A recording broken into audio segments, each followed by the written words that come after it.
Welcome to RiskMinds International. I'm Joanna Simpson. Joining me now is Gerard Lyons, the leading UK economist, also advisor to Parker Fitzgerald and strategist at NetWealth Investments. Thank you very much for joining me today. And just tell me how you think Brexit will impact risk management.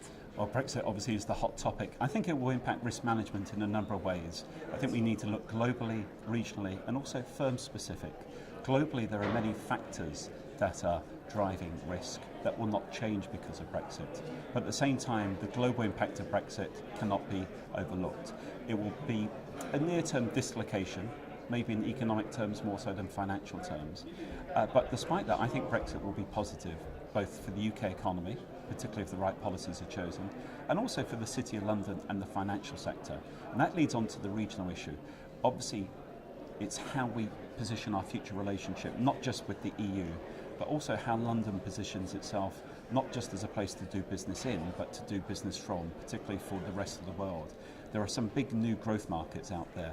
The growth of the Chinese currency market, Islamic finance, financial technology, where London is already getting a foothold. All of these are areas where London could, post-Brexit, do very well indeed. And then against that backdrop, each firm needs to look at things almost from the bottom up.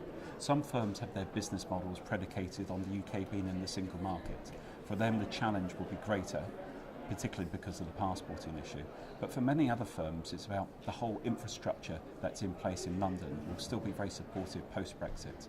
So I think for risk management, we need to look at global issues, that regional relationship with the EU, and also at the firm's own business model as well. And how would you like to see the negotiations go? Well, the negotiations are ongoing as we speak, so it's difficult to tell how they would turn out. But in terms of negotiations, I personally would have done things differently, but we are where we are. Clearly, I think we need to move on to the next stage, which is both the transition deal and the trade relationship. During the summer, I argued for a 2-year transition deal. I think that's necessary, not just for the financial sector, but for businesses more generally. But I think it's important to have a 2-year transition deal, not as a prelude to delaying it as long as possible, but to actually making sure we have clarity about what happens at the end of that. And I think it's very much about the UK positioning itself, not just with the EU, but globally as well. For the City of London, I think London will still remain Europe's major financial centre, and the competition is global, with America, with Singapore, with Hong Kong. So I think the UK needs to make sure that while it has a good future relationship with the EU, it doesn't tie its hands in terms of abiding by EU regulations that limit the UK's ability to do things in the future.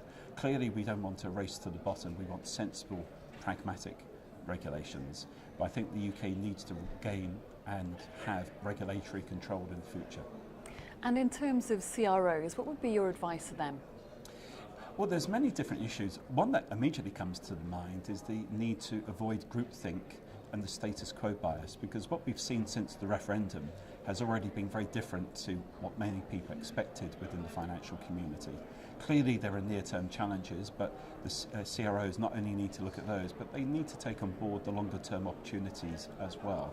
So I think it's very much getting the balance right.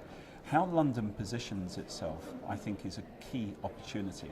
But there are those challenges in terms of economic and financial terms. So being pragmatic, playing to one's strengths, but recognising the fact that anything can happen in terms of the need to adapt and change. But very much is about avoiding groupthink, avoid the status quo bias, and also focus on the longer term. Gerard Lyons, thank you very much for your time. Pleasure.